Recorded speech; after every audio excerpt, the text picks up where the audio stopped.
Hi అండి, welcome to home style. అందరూ ఎలా ఉన్నారు? అందరూ బాగుండాలి, అందులో మనం ఉండాలి. హాయ్ అండి, వెల్కమ్ టు హోమ్ స్టైల్. అందరూ ఎలా ఉన్నారు? అందరూ బాగుండాలి, అందులో మనం ఉండాలి. ఈరోజు మార్నింగ్ రొటీన్ బ్లాగ్ అయితే షేర్ చేస్తున్నానండి. బెండకాయలు అయితే ఏపుడు చేద్దాం అనుకుంటూ ఫ్రై చేద్దాం అనుకుంటున్నాను. అది వెరైటీగా మనం ఎలా చేసుకోవచ్చు అన్నది ఇందులో షేర్ చేస్తాను. అందులోనూ మనకు బెండకాయలు అనేసరికి కొంచెం జిగరుగా వస్తుంటుంది కదా, అలా రాకుండా ఉండాలంటే కడిగి ముందు ఆరపెట్టుకున్నాక కొయ్యాలండి. ఈలోగా పాలైతే వచ్చాయి, పొయ్యి మీద పెట్టేసుకుంటున్నాను. మనం ఫస్ట్ ఏ వంట అయినా ముందు చేసేటప్పుడు పాలతో స్టార్ట్ చేస్తే బాగుంటుంది అనుకుంటాము. పక్కనే చారు కూడా ఇంకా పెట్టేసుకుని, చారుకి ఇంకా తాలింపు అయితే సర్దుకుందాం అనే ఉద్దేశంతో ఇంకా తాలింపుకి అయితే పొయ్యి వెలిగించుకుంటున్నానండి.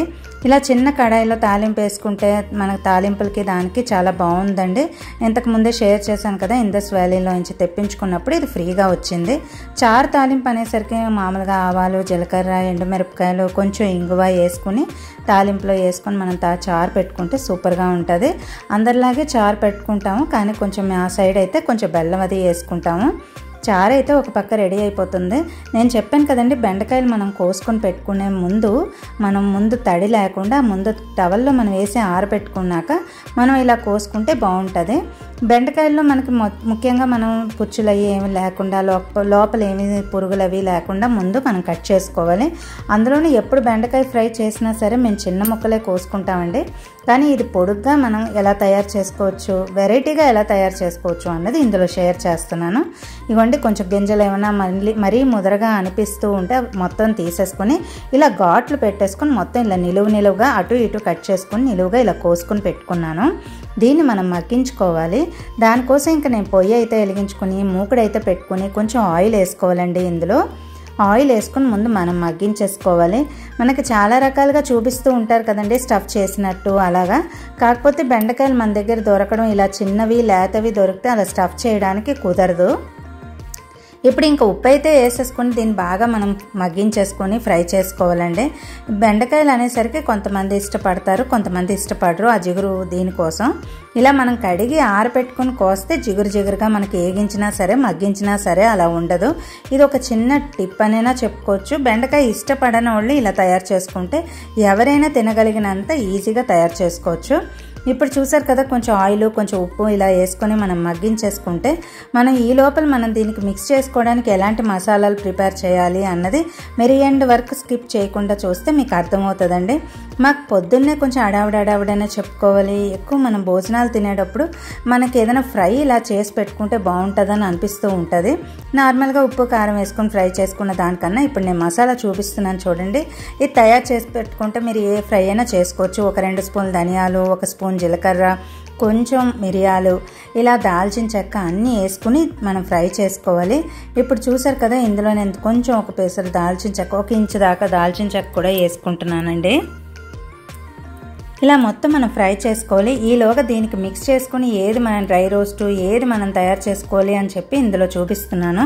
ఇప్పుడు చూసారు కదా, కొంచెం బాగా మనం ధనియాలు అవి బాగా వేపేసుకోవాలి. ఇలాగా మనకు రంగు మారినంత వరకు వేపేసుకుని ఇలా పొడి చేసి పెట్టుకున్నా సరే మనం ఎందులో అయినా వాడుకోవచ్చు. ఇప్పుడు ఇంకా దీన్ని చల్లారనివ్వాలండి. ఇలా చల్లారాక మనం మిక్సీ జార్లోకి వేసుకోవాలి.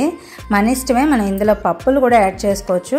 అందులోనూ నేను వేరుశనక్కాయలు దీనికోసమే ఫస్ట్ తెప్పించానండి. కాకపోతే వేరుశనక్కాయలు అనగానే అందరూ తినరు, కొంతమంది ఇష్టపడుతూ ఉంటారు. ఇప్పుడు దీన్ని పౌడర్ చేసేసుకున్నాక వెల్లుల్లిపాయలు మనం ఇందులోనే యాడ్ చేసుకోవాలి. చాలామంది వెల్లుల్లి కారం అని కూడా తయారు చేసుకుంటూ ఉంటారు, కానీ అది అప్పటికప్పుడు ఫ్రెష్గా తయారు చేసుకోవాలంటే కూడా ఇలా తయారు చేసుకోవచ్చు. లేకపోతే పొడి తయారు చేసి పెట్టుకుని కూడా వెల్లుల్లి యాడ్ చేసుకోవచ్చు. ఇప్పుడు పుట్నాల పొడి అంటారు కదా, నేను అదైతే ఒక 2 స్పూన్లు అయితే వేసుకుంటున్నానండి. వెల్లుల్లిపాయలతో పాటు వేసుకుంటున్నాను. మనం నువ్వులు ఉంటాయి కదా, నువ్వులు, ఎండుమిరపకాయలు మనం పొడి చేసుకుని పెట్టుకున్నది. ఇంతకుముందు నా వ్లాగ్స్లో కూడా నువ్వుల పొడి ఎలా తయారు చేసుకోవాలో నేను చూపించి ఉంటాను. ఇన్ కేసు అది కావాలన్నా చెక్ చేసేయండి. ఒక 3 స్పూన్లు నేను నువ్వుల పొడి అయితే వేసుకుంటున్నాను. మన కూరకు తగినంత మనకు కావాల్సింది యాడ్ చేసుకోవచ్చు, ఎక్కువ తక్కువ చూసి కలుపుకోవచ్చు. ఇప్పుడు కొంచెం కారం వేసుకుంటున్నానండి. ఇదే ఉప్పు కారం వేసుకుంటే ఒక రకంగాను, ఇది వెల్లుల్లి వేసుకుంటే నెక్స్ట్ లెవెల్లో ఉంటుందండి టేస్ట్. వెల్లుల్లి ఫ్రై అని కూడా చెప్పుకోవచ్చు. ఇప్పుడు చూసారు కదా, ఇదంతా మొత్తం మనం మెత్తటి పేస్ట్లా గ్రైండ్ చేసేసుకోవాలి. మనకి చూడండి, మిక్స్ చేసుకోవడానికి మనకి ఇలాగ వస్తుంది. మనకి దొండకాయలు మగ్గిపోయిన వెంటనే మనం యాడ్ చేసుకోవడానికి ఇలా తయారు చేసి పెట్టుకున్నాను. ధనియాలు మనం జీలకర్ర ఇంతకుముందు నేను చూపించింది పొడి చేసి పెట్టుకుని కూడా మనం అప్పటికప్పుడు ఏ కూర తయారు చేసుకుందాం అనుకున్నప్పుడు ఎల్లుల్లిపాయలు ఇలా కారం పుట్నాల పొడి వేసుకుని కూడా మనం అప్పటికప్పుడు కూడా గ్రైండ్ చేసుకుంటే ఈజీగా ఉంటుంది. మనం ఇప్పుడు నేను వేగించుకున్నది మగ్గించుకున్నది చూడండి ఎలా వచ్చిందో దొండకాయలు. అది వేరే తీసేసుకొని ఇందులో మనం కొంచెం ఒక్కసారి మగ్గించేసుకొని మనం ఆ ఆయిల్ అంతా కూడాను మనకి ఎక్కువ తక్కువ ఉంటుంది కదా, మనం కొంచెం మగ్గాక కొంచెం తీసేసుకొని ఇలా పక్కన ఇంకో దాంట్లో నేను ఇలా వేసుకొని మిక్స్ చేసుకోవడానికి నేను మసాలా ఆల్రెడీ తయారు చేసి పెట్టుకున్నాను కదా, దాన్ని యాడ్ చేసేసుకుంటున్నానండి. ఇప్పుడు మనం చిన్న గ్రైండర్ జార్లలో వెల్లుల్లి అవన్నీ మనం ధనియాలు ఇంతకుముందు వేగించుకున్న పొడి అంతా కూడా పుట్నాల పొడి అన్నీ కూడా ఉన్నాయి కదా, నువ్వులు ఇవన్నీ కూడాను మనకి టేస్ట్ని ఎన్హాన్స్ చేయడానికి చాలా బాగా ఉపయోగపడుతుందండి. ఇది సాంబార్లో కానీ రైస్లో కానీ నార్మల్ రైస్లో కానీ నెయ్యాబోతో కానీ తింటే టేస్ట్ నిజంగా సూపర్గా ఉంటుంది. డెఫినెట్గా ట్రై చేసుకొని ఎలా వచ్చింది ఎలా ఉన్నదన్నది కమెంట్ సెక్షన్లో షేర్ చేసుకోవడం మర్చిపోకండి. ఇప్పుడు ఇంకా చూసారు కదా మొత్తం ఇలా నేను పేస్ట్ చేసి పెట్టుకున్నది అంతా కూడాను ధనియాలు జీలకర్ర ఇలా కొంచెం మిరియాలు వెల్లుల్లి పుట్నాల పొడి నువ్వులు అన్నీ కూడా ఇందులో కలిపేసుకుంటున్నాను. మామూలుగా అయితే బెండకాయలు కొంచెం వెడల్పు ఉన్నా లావు ఉన్నా కూడా మనం అందులో స్టఫ్ చేసుకునేటట్టు కూడా పెట్టుకోవచ్చండి. కాకపోతే మనం లేతవి యూస్ చేసుకుంటే బాగుంటుంది కదా, లేతవి అనేసరికి కొంచెం మగ్గగానే మనకు ఒడిలిపోయినట్టు అయిపోతుంది, అందులో ఇంకా స్టఫ్ చేయడానికని మనకు వేరే ఉండదు. అందుకే ఇలా మగ్గాక మనం ఘాట్లు పెట్టుకున్నాం కదా ఆల్రెడీ, అందుకే లోపల దాకా మసాలా మనకి రీచ్ అవ్వడం కోసం ఇలా ఫ్రై చేసుకుంటూ ఒక్కొక్క మాట ఇలా కలుపుకుంటూ ఇది మెల్లిగా ఇలాగ మనకు మొత్తం పట్టేటట్టు మొత్తం కలుపుకుంటూ ఈజీగా స్ప్రెడ్ అయ్యేటట్టు మనం చూసుకొని దించేసుకోవడమేనండి. 5 మినిట్స్లో మనకి రెడీ అయిపోతుంది. నార్మల్గా మనం బెండకాయ ఎప్పుడు అనేసరికి కొంచెం క్రిస్పీగా కొంతమంది చేసుకుంటూ ఉంటారు. జస్ట్ ఫ్రై అనేసరికి మామూలుగా కారం వేసేసుకుంటూ ఉంటారు కదా, అలా కాకుండా ఇలా కూడా ట్రై చేసుకుంటే మనకి ఇది టేస్ట్ నిజంగా సూపర్గా ఉంటుందన్న ఉద్దేశంతో ఇది నేను షేర్ చేయడం జరిగిందండి. ఇందులో మీకు నచ్చితే కనుక ఒక లైక్ ఇవ్వడం మర్చిపోకండి.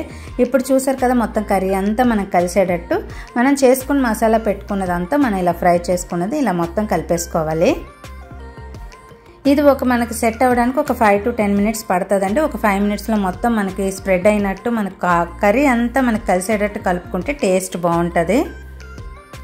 ఉన్నట్టుండి ఎప్పుడు వాతావరణం మారుతుందో తెలియడం లేదండి, ఎప్పుడు ఎలా మారుతుందో తెలియడం లేదు. ఎందుకంటే పొద్దున్నంతా ఎండ మండిపోతూ ఉంటుందండి, ఎప్పుడు వర్షం వస్తుందో మనకు తెలియడం లేదు. బట్టలు అవి కూడా ఆరేసుకోవాలన్నా సరే గబగబా వెళ్ళి తీసుకోవాల్సి వస్తుంది. పట్టవి 2 చినుకులైనా సరే మనం పొద్దున్నుంచి ఆరిన బట్టలన్నీ కూడా తడిచిపోతూ ఉంటాయి, 2 చినుకులు పడినా సరే.